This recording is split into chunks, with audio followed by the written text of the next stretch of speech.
தீப ஒளி திருநாள் சில தகவல்கள். வழங்குபவர் டாக்டர் ஜான் விக்டர். தீபாவளி என்றாலே மகிழ்ச்சிதான். அனைத்து மதத்தினரையும் ஈர்க்கும் ஒரே பண்டிகை தீபாவளி மட்டுமே. புத்தாடைகளும் பலகாரங்களும் பட்டாசுகளும் தீபாவளியின் சிறப்பான அம்சமாகும். தீபாவளி வந்தாலே குழந்தைகளுக்கு கொண்டாட்டம்தான். பெரியவர்களும் பட்டாசு வெடித்து மகிழ்ச்சி அடைவார்கள். பட்டாசு வெடித்து இனிப்பு வழங்கி ஆனந்த கூத்தாடும் மகிழ்ச்சிக்கு எல்லையே கிடையாது. தீபாவளி பண்டிகை ஏன் கொண்டாடப்படுகிறது, எதற்காக கொண்டாடப்படுகிறது என்பதை பற்றி பார்ப்போம். தீபாவளி என்பது சமஸ்கிருத சொல்லாகும். சமஸ்கிருதத்தில் தீபம் என்றால் விளக்கு, ஆவளி என்றால் வரிசை என பொருள்படும். தீபாவளி என்பது வரிசையாக விளக்கேற்றி அனைவராலும் கொண்டாடப்படும் ஒரு பண்டிகை. வாழ்வில் இருளை போக்கி ஒளிமயமாக்கவே தீபாவளி என்று விளக்கேற்றி வைக்கப்படுகிறது. தீபாவளி அல்லது தீப ஒளி திருநாள் என்பது இந்தியா உட்பட பல நாடுகளிலும் கொண்டாடப்படுகிறது. வாழ்க்கையின் இருளை நீக்கி ஒளியூட்டும் பண்டிகையாக தீபாவளி பண்டிகை கொண்டாடப்படுகிறது. தமிழகத்தில் தீபாவளி பண்டிகை ஐப்பசி மாதம் அமாவாசை தினத்தன்று கொண்டாடப்படுகிறது.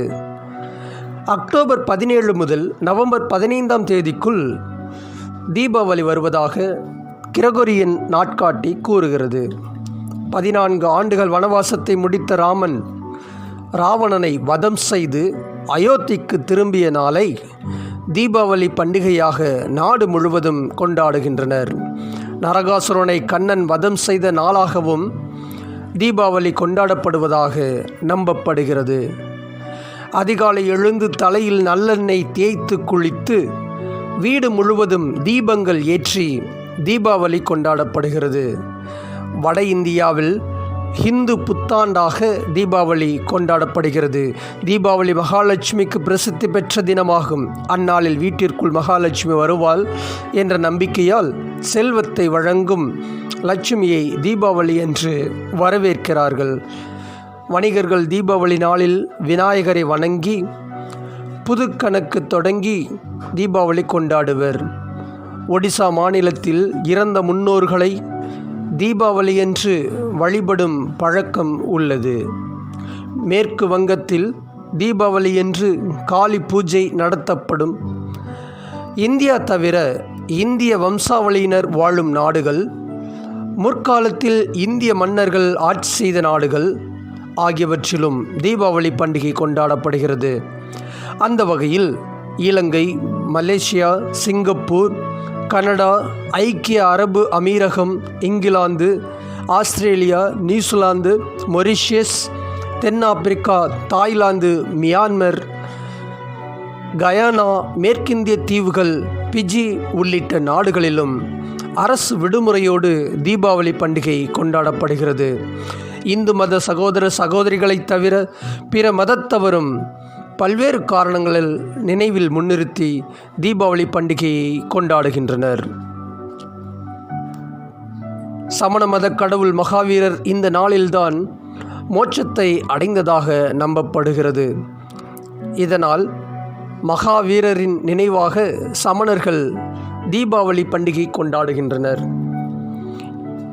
இதேபோல சீக்கியர்களும் தீபாவளி பண்டிகையை பண்டிஷோர் திவாஸ் என்ற பெயரில் கொண்டாடுகின்றனர்.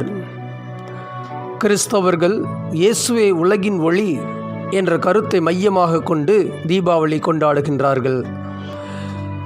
இப்படி மதம் கடந்து, நாடு கடந்து, இன வேற்றுமை மறந்து, பொருளாதார ஏற்றத்தாழ்வு பாகுபாடின்றி அனைவராலும் கொண்டாடப்பட்ட தீப ஒளி திருநாள் 2020ஆம் ஆண்டில் அனைவருக்கும் ஏமாற்றமே. தீபாவளி திருநாளை கூட ஒரு பய உணர்ச்சியோடு மிரட்சியோடு கொண்டாடும் காலகட்டத்தில் இருக்கிறோம்.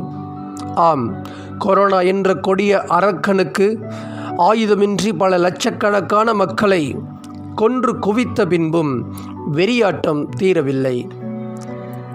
அதனால் ஏற்பட்ட உலக பொருளாதார வீழ்ச்சியால் செல்வந்தர்கள் வறியவராகவும் சாமானியர்கள் வாழ்வாதாரம் இழந்தும் தவிக்கிறார்கள்.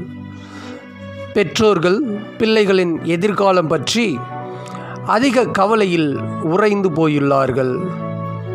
மாணவர்கள் கல்வியை தொலைத்து நிற்கிறார்கள். தனியார் கல்வி நிறுவன ஆசிரியர்கள் ஊதியமின்றி வாழ்க்கை என்னும் கடலில் தத்தளிக்கிறார்கள். பள்ளி கல்லூரிகள் செயல்படாது என்ற அறிவிப்பால் எண்ணற்ற தனியார் கல்வி நிறுவனங்கள் பொருளாதார பாதிப்புகளை சந்தித்து வருகிறது. நொடிந்து போன சிறுதொழில் நிறுவனங்கள் மீண்டும் இயல்பு நிலைக்கு திரும்ப இயலவில்லை. இவ்வாறு பல்வேறு துன்பங்களை, துயரங்களை, கஷ்டங்களை, நஷ்டங்களை, வேதனைகளை, இழப்புகளை, உயிரிழப்புகளை, பேரழிவுகளை தந்த கொடிய கொரோனா அரக்கனை நாம் வதம் செய்ய எச்சரிக்கையோடும் பாதுகாப்போடும் வாழ தீப ஒளியேற்றி ஒருமித்த உறுதியேற்போம். தீப ஒளி திருநாளை மகிழ்ச்சியோடு கொண்டாடுவோம். நன்றி, வணக்கம்.